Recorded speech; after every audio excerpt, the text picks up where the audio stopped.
नमस्ते महादेव। स्वागत है आप सभी का मीन राशि वाले जातकों के लिए नवंबर 2024 के मासिक राशिफल के सत्र में। अब आरंभ करते हैं मीन राशि वाले जातकों के लिए नवंबर 2024 का किस प्रकार से जो है शुभाशुभ वृत्तांत है उसके विश्लेषण से। तो यहाँ पर एक बात मैं आपको बताना चाहूंगा कि यहाँ पर जो भी विश्लेषण है वह चूंकि शास्त्रोक्त पद्धति से जो भी शास्त्रीय प्रमाण है उनको ध्यान में रख करके मैंने स्लाइड के बगल में आपके लिए शास्त्रीय प्रमाण भी रखे हुए हैं कि इस प्रकार से इस ग्रह की स्थिति से यहाँ पर इस भाव के इस स्थिति से ऐसा फल यहाँ पर आपको प्राप्त होता है। तो कुछ भी मनगढ़ंत बातें नहीं हैं, जो भी है यथोक्त है, यथार्थ है। अतः कुछ चीज़ें यहाँ पर कड़वी भी हो सकती हैं और कुछ अच्छी भी चीज़ें हैं। जो कड़वी चीज़ें हैं, वो आपकी सावधानी के लिए हैं कि यहाँ पर आगे चल कर के इस प्रकार से स्थिति आपके लिए उत्पन्न हो सकती है।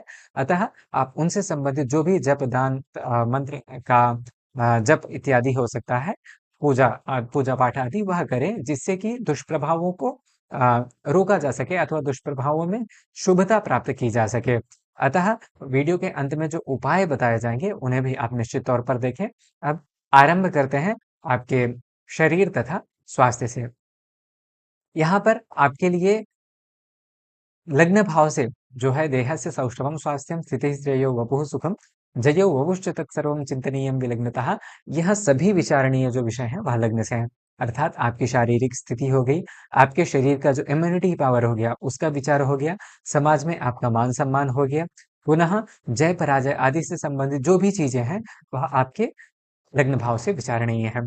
अब यहाँ पर जो लग्नेश है आपके वह बृहस्पति हैं तथा लग्न से तृतीय में जाकर के बृहस्पति की स्थिति है जो कि अच्छी नहीं है।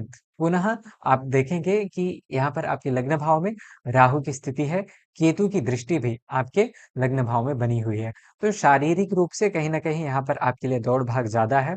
किसी न किसी प्रकार से कुछ वर्कलोड ज़्यादा हो सकता है, जिससे कि आप थकान सा अथवा थोड़ा शांत मतलब आलस भी ज़्यादा होता है क्योंकि लग्न में राहु की स्थिति जो है व्यक्ति को आलसी तो बनाती ही है, तथापि दौड़-भाग होने के कारण और चूँकि आपका लग्नेश भी गोचरवशात उतना ज़्यादा शुभद नहीं है, अतः आपको सलाह दी जा सकती है कि यथासंभव अपने शरीर का ध्यान रखें, क्योंकि राहु है तो यह थोड़ा चोट-चपेट आदि से संबंधित स्थितियों को भी उत्पन्न कर सकता है।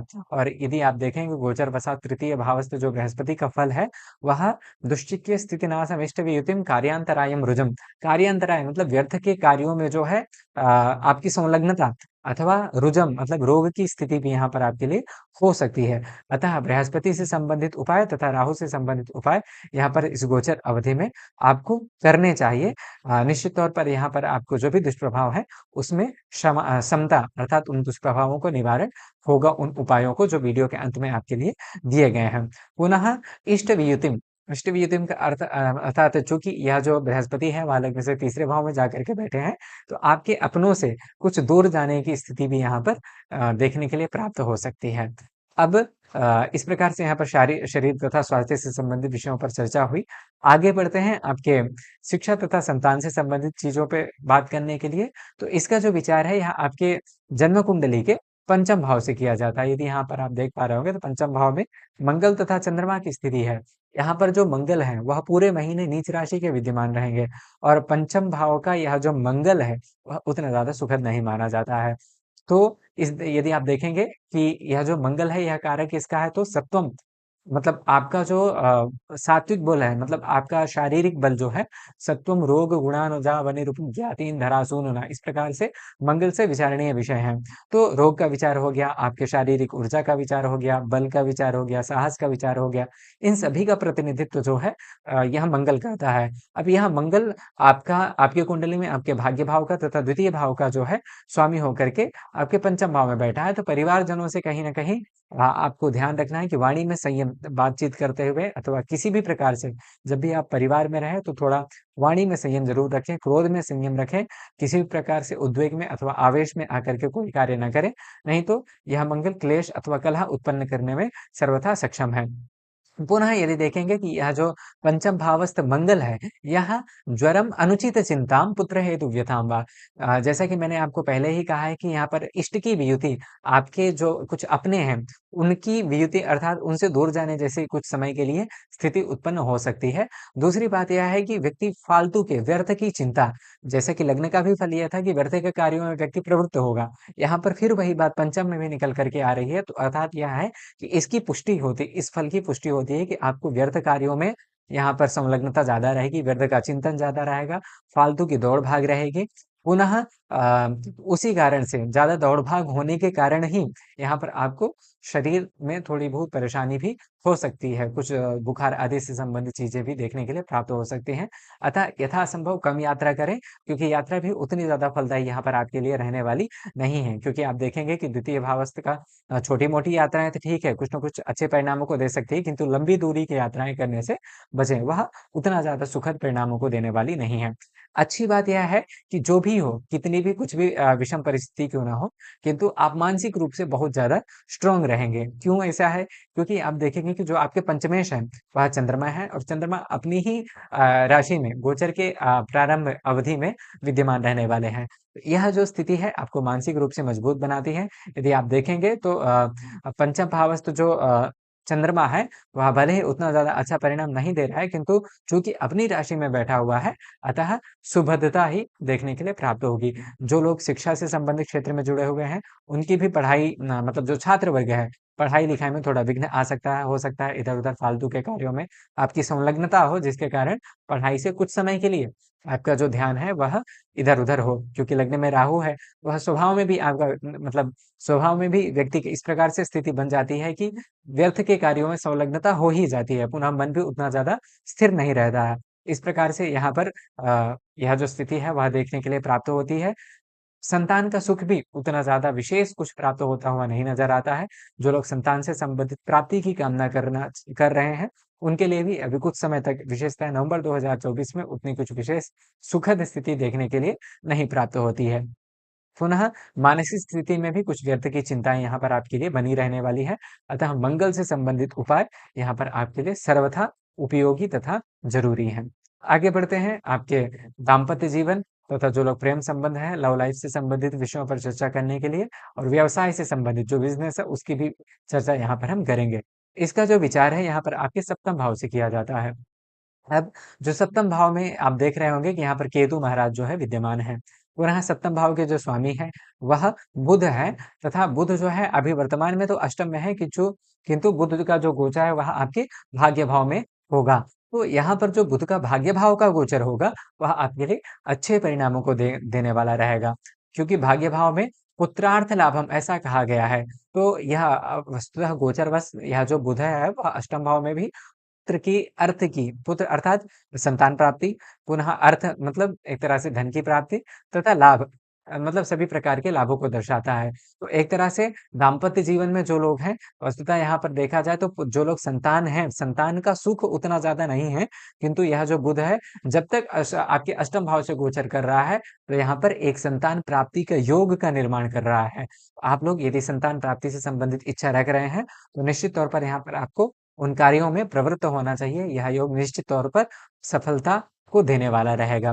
पुनः दाम्पत्य जीवन में सुखदता भी यह जो बुध की स्थिति है वह दर्शाती है। जो लोग प्रेम संबंध में हैं अथवा एक पार्टनर का मतलब एक साथी की अथवा जीवन साथी अथवा कोई भी जो मानसिक रूप से आपको एक सहारा दे, यदि किसी ऐसे व्यक्ति की तलाश है, तो उसका भी जो है एक तरह से लव लाइफ में ही कहा जाए, तो उसकी भी आपको एक पार्टनर की प्राप्ति की भी यहाँ पर जो स्थिति है, वह इस गोचर अवधि में बुध के द्वारा यह जो बुध है पुत्र अर्थ अथवा लाभ जो भी आपकी मानसिक स्थिति है, जो भी आपके अभीष्ट है, उनके लाभ की ओर दर्शाता है। अतः यहाँ पर दाम्पत्य जीवन हो गया, प्रेम संबंध हो गया, आदि सभी विषयों में यह जो गोचर है, यह आपके लिए श्रेष्ठ परिणामों को देने वाला है।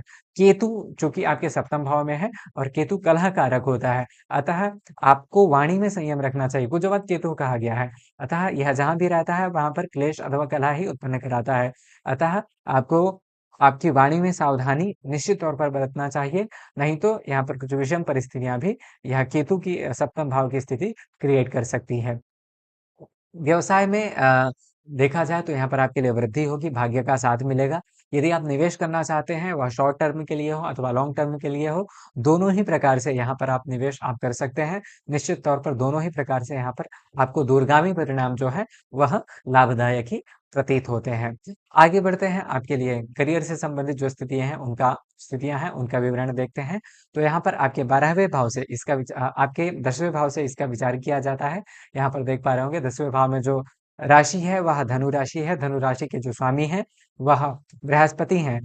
आपके दशम से जो है यह षष्ठ में जाकर के बैठे हैं तथा लग्न से तृतीय भाव में बृहस्पति की स्थिति है, जो कि उतनी ज्यादा सुखद नहीं है। हाँ, जैसे ही शुक्र का गोचर यहाँ पर आपके 7 तारीख को जैसे ही शुक्र आपका दशम भाव में होगा, तो यहाँ पर वह बहुत ही ज्यादा सुखद परिणामों को देने वाला रहेगा। आप कार्य क्षेत्र में अच्छा जो है अनुभव करेंगे, सुख का अनुभव होगा। किसी न किसी प्रकार से यदि यदि आप बहुत ज़्यादा ओवरलोड मतलब कार्यक्षेत्र में कुछ अत्यधिक कार्य की व्यस्तता थी अथवा किसी न किसी प्रकार से मानसिक रूप से आप उतना ज़्यादा सुखद नहीं थे, सुखदता का अनुभव नहीं कर पा रहे थे। यह जो गोचर है इसमें आप निश्चित तौर पर कार्यक्षेत्र में अच्छी उन्नति प्राप्त करेंगे। यदि आप प्रमोशन आदि से संबंधित स्थितियों की कामना कर रहे हैं तो वह भी प्राप्ति हो सकती है। पुनः एक नई ऊर्जा के साथ इस गोचर अवधि में काम करेंगे। आपके अंदर एक ऐसी इच्छा उत्पन्न होगी, क्योंकि जब शुक्र होता है, शुक्र क्या है? इच्छाओं का कारक है। शुक्र बहुत कुछ प्राप्त करने के लिए दर्शाता है। तो यहाँ पर वह दृढ़ इच्छा शक्ति ही आपको आपके कार्यक्षेत्र में कुछ ऊंचे स्थान पर ले जाएगी तथा निश्चित तौर पर यहाँ पर आप कार्यक्षेत्र में दूरगामी शुभद परिणामों को देखते हुए नजर आएंगे। पुनः अंत में आय तथा लाभ से संबंधित स्थितियों पर विचार किया जाए तो यहाँ पर आपके 11वें भाव से इसका विचार किया जाता है। 11वें भाव से वस्तुतः सर्वाभीष्टागमो ज्येष्ठ भ्राता जाता निजात्मजाः वामकरणोर्थ लाभश्च चिंत्या ही एकादशेन तु। अर्थात आपके सभी प्रकार के अभीष्टों का आगम यह 11वें भाव से विचार किया जाता है। पुनः वामकरणः बाएं कान का विचार हो गया। आपके जो बड़े भाई हो गए उनका विचार हो गया। पुनः आपके जो बंधु बांधव है, जो आत्मीय जन हो गए, उनका भी विचार जो है यहाँ पर आपके 11वें भाव से किया जाता है। अब 11वें भाव के जो स्वामी ग्रह हैं वह शनि है, तो शनि 12वें भाव में स्थित है। वस्तुतः देखा जाए तो शनि का 12वें भाव का फल उतना ज्यादा खराब नहीं माना जाता है, चूंकि यह अपनी ही मूल त्रिकोण राशि में है। तो यहाँ पर आप लोग इन्वेस्टमेंट करें, खर्चा यहाँ पर आपके लिए निकल करके आता है, किंतु वह खर्चा कहीं ना कहीं कुछ अच्छे कार्यों में ही लगेगा। मतलब आपके धन का व्यय तो होगा, किंतु वह व्यय इस प्रकार से होगा कि वह दूरगामी परिणाम आपके लिए लाभदायक रहने वाले हैं। पुनः आय में वृद्धि भी यहाँ पर यह जो शनि है वह करता हुआ नजर आएगा। आपको शारीरिक रूप से आरोग्यता भी यह शनि प्रदान करेगा। आपके जो आत्मीय जन है उनका सहयोग प्राप्त होगा तथा उनके सहयोग से यहाँ पर आपके आय के स्रोत में कुछ नए उद्गम भी देखने के लिए प्राप्त हो सकते हैं। आप लोग कुछ नया मतलब आय के स्रोत का कुछ नया बिजनेस अथवा कुछ नए जो है किसी भी प्रकार से आय के साधन का जो है उद्गम इस गोचर अवधि में अपने लिए देख सकते हैं। अतः कुछ फाइनेंस वाइज भी चीजें यहाँ पर आपके लिए बढ़ती हुई नजर आती हैं। ओवरऑल यह जो गोचर है आपके लिए श्रेष्ठ परिणामों को ही दर्शाता है।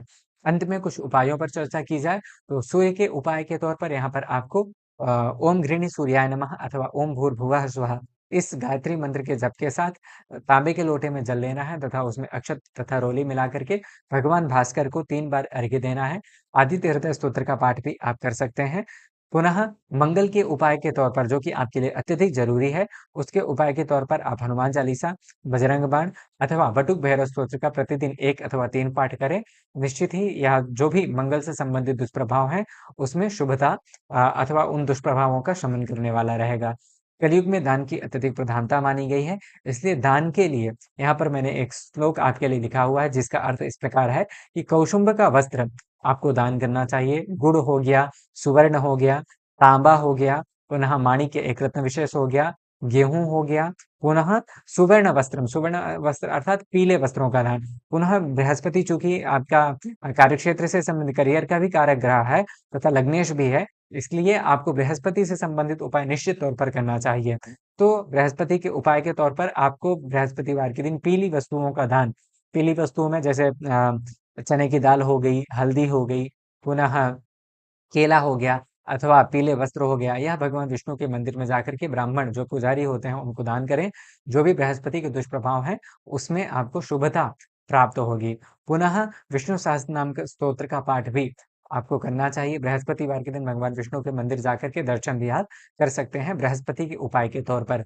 आगे सवत्स गोदान, मतलब ऐसी गाय का दान करें जो बछड़े से युक्त हो। ऐसी गाय का दान तथा मसूर का दान, मसूर की जो दाल होती है अथवा मसूर जो होता है उसका दान भी यहाँ पर आपके लिए श्रेयस्कर माना जाएगा।